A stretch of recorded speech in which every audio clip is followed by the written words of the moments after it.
Hey guys, happy Monday. I know we have another day of digital learning, which is not ideal. Your teachers would much rather be with you in the classroom. However, we're not going to have any negative attitudes and we're going to make sure today is a great day. Um, I saw that tomorrow there's going to be a lot of rain on the forecast, so make sure that you get some work done today so you can go play outside and enjoy the weather today. All right, so we left off on Friday in chapter 10. Um, and they had just made their way across the Rocky Mountains. Um, and remember, they finally got to some food through some of the Nez Perce Indians, I think is what it was, that um, they met back up, gave them some food, and it was wonderful. They gave them some food. However, the food their stomachs were not used to, and it made them so sick. So that's the chapter we ended on, that they all got sick, including Seaman the dog. All right, so it's titled "Ocean in View." Oh, the joy! I look forward to reading this chapter. This looks good just by the title. Um, so today we'll be reading chapters 11 and 12. And then Tuesday, we're reading 13 and 14. And Wednesday, we're finishing with chapter 15 and taking your AR test. And like I told you guys before, it's worth 9 points. It's going to be amazing to see your guys' points skyrocket. I cannot wait. So make sure you connect with someone in the classroom this week and ask them, hey, have you caught up on the reading? I'd love to ask you about a chapter, or I'd love to talk to you. A bird just flew in front of my window, like right in front of my window, y'all. That was crazy. All right. Sorry for the distractions. I get distracted easily. This time it wasn't a squirrel, it was a bird. Okay, let's get started. October through November 6th, 1805. I don't know why my stomach isn't happy as the rest of me, York said thoughtfully, because the rest of me sure is pleased to be on the other side of those big mountains. George Shannon laughed and tossed a stick to Seaman, who caught it before it touched the ground. Wait a couple of days, Shannon said. Your stomach is still homesick for buffalo sausage and roasted deer meat. York groaned. Let's don't talk about food right now, Mr. George. As soon as I'm thinking I might want some, my stomach starts to ache again. Seaman sat in front of Shannon, the stick in his mouth and his tail wagging. Seaman had already adjusted to the new diet of dried food, roots, and berries. So had young Shannon and a few other men. You'll get used to the food soon, Shannon said. Seaman padded around camp like a four-footed nurse. If a sick man groaned in misery, Seaman nuzzled his patient's face. Sometimes a dizzy man would call the dog over, make a shaky attempt to sit up holding Seaman's big body. At night,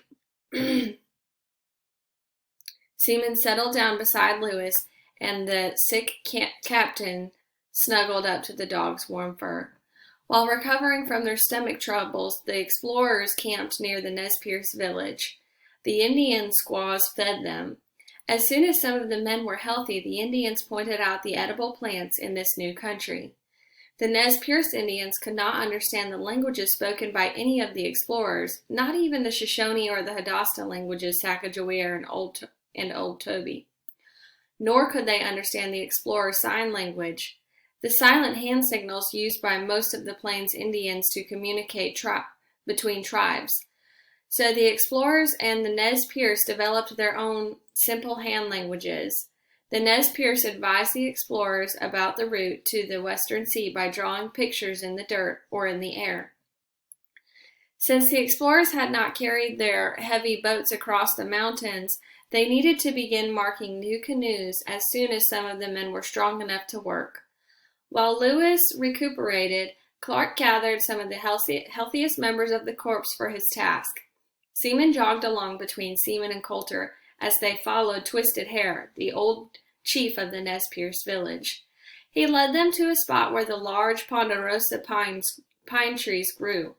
Those are really pretty trees, y'all. The explorers chose 5 thick, straight trees to cut them down. They chopped off the branches and stripped off the bark. Then Twisted Hair showed them how to make fires along the length of the tree trunks to burn out the wood in the center. The men camped by the fires and kept them burning day and night. Seaman returned to the main camp to sleep alongside Lewis during the night, but in the morning he ran through the cool woods to visit the men making canoes. The canoe camp smelled of pine needles and wood fire. One morning, Clark fastened the saddlebags around Seaman's back and packed some roots for the canoe makers to eat. When Seaman bounded into the canoe camp, Shannon opened the saddlebags and found the roots. Good boy, Seaman. You're the delivery dog for our camp. Excuse me while I get some coffee real quick.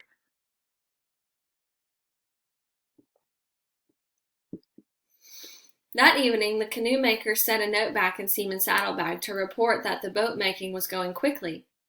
Shannon had been amusing himself in the evenings by whittling a little toy for Pomp out of scrap wood and pine. It looked like a dog with a big head, thick fur, and small hanging ears, a likeness of Seaman. He packed the toy into Seaman's saddlebags. When Seaman returned to the main camp that night, Clark opened Seaman's saddlebags. He took out the little wooden dog and smiled. Look, Janie, he said to Sacagawea, calling her by the nickname they had given her. Here's a little Seaman for Pomp to play with. Sacagawea showed the little carving to Pomp, who reached for it with two chubby hands. He waved happily in the air and then stuck the wooden dog's legs in his mouth. Finally, the canoes were finished. Using the Indian shortcut, the explorers had hollowed out 5 canoes in 10 days. Most of the men were feeling better. The corpse of Discovery was ready to continue traveling. The captains asked the villagers if they would care for the expedition's horses until the following spring when the explorers expected to return, and the Nez Perce agreed. Before leaving, the explorers branded their horses so that they would be able to recognize them. Twisted Hair offered to go with the corpse as a guide through the lands of Nez Perce. Since this mighty tribe and its relatives spread across many villages, covering hundreds of miles, the captains eagerly accepted his offer. Sliding their canoes into the Clearwater River, the explorers waved goodbye to the kindly Nez Perce villagers on the afternoon of October 7th. They covered 20 miles before stopping for evening camp. Now that's my kind of travel, York declared. I just stick my paddle in the river and feel that current push us downstream. We are really moving, like the birds in the sky. We just watched the trees go by. You said it, Coulter exclaimed. We're moving more swiftly than any horse could run. The men were thrilled. This was the first time they had traveled with the river's current since leaving the Ohio River in November of 1803, almost 2 years earlier. They had forgotten how easy it was to paddle with the current. Seaman sat near the bow in the canoe, and he stuck his furry face out and gulped in the wind. The shaggy fur on his chest blew in the wind. When he opened his mouth and let his tongue hang out loosely, he looked like he was laughing. The sight of him made John Coulter think of the delights of a hunt on a breezy fall day. It made Sacagawea remember her childhood when she ran carefree along the banks of the Missouri River. George Shannon simply wished that he had been born a puppy. The Shoshone guide, Old Toby, did not share the explorer's enthusiasm for the swiftly moving rivers. He clenched his jaw and sat unsmiling through the days of the river travel. His eyes looked longingly at the trees beside the river, and he refused to speak when Sacagawea asked him if he was feeling well.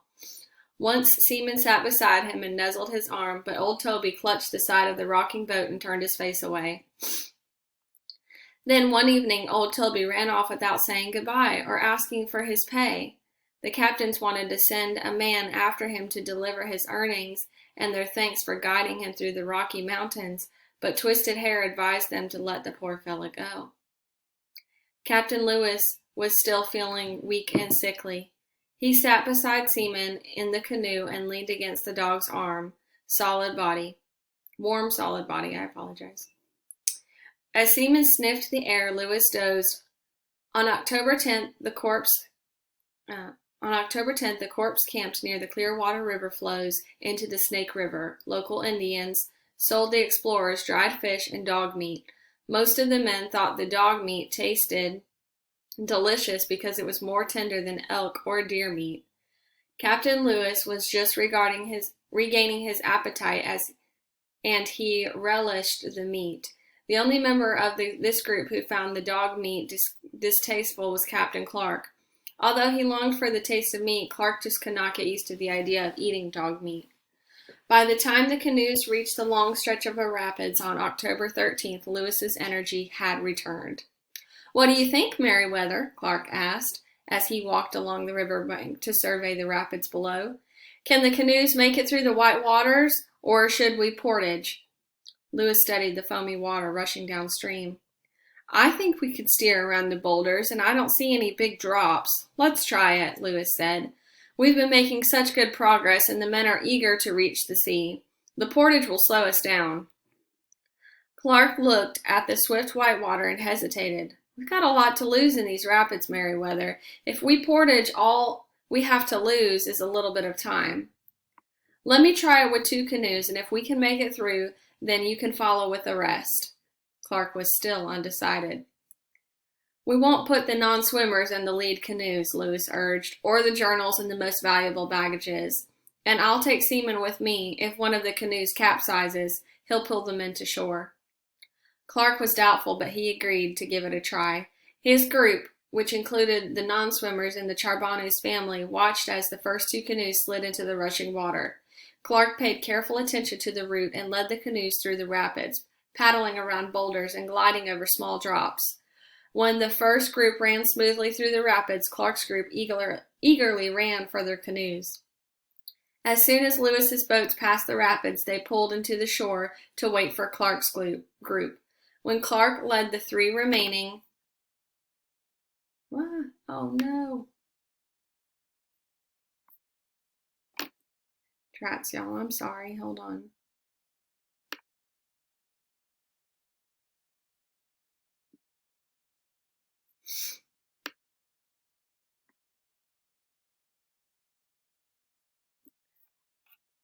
While Clark led the 3 remaining canoes into the river, Lewis walked back upstream with Seaman, a few strong swimmers, and some ropes. They ran along the banks as Clark's canoes rode the rapids so that they could help if there was any mishap, but Clark's canoes ran into the rapids without any problems, ran the rapids without any problems. The canoes seemed to fly down on the Snake River, passing between stark canyon walls and through swift, bubbling rapids. Every time the explorers ran the rapids, they were taking dangerous chances. The dugout canoes did not handle very well. They overturned easily into the water and slammed against the rocks. Sometimes baggage was damaged or pieces fell out, but the men were delighted with the speed, so they were willing to take the risks. The group passed the villages of the Nez Perce and their relatives, the Yakmen and the Walla Walla Indians. These tribes were part of the same Indian nation, and they spoke language similar to the Nez Perce. All of these Indians welcomed the explorers because of their guide, Twisted Hair.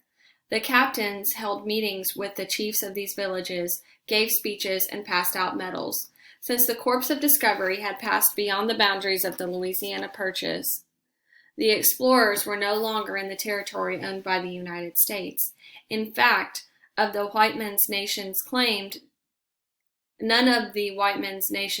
this land. The captains hoped to establish a trade between their country and these Indians before England, Canada, or Spain was able to make contacts. Indeed, the explorers were establishing trade as they passed. It would slow their progress to send out hunters, so captains traded with the Indians for food. The Corps of Discovery was moving faster than it had ever traveled before. Everybody's spirits were high. In the evenings, Kuzat played his fiddle around the campfire, and the men danced. Local Indians joined them for these parties. York danced his jigs to the delight of the Indians of the West. Sacagawea let Pomp crawl between the men seated around the campfire. The 8-month-old baby had just figured out how to creep around, and he gurgled with pride whenever he was allowed to test his new skill. Y'all, I'm going to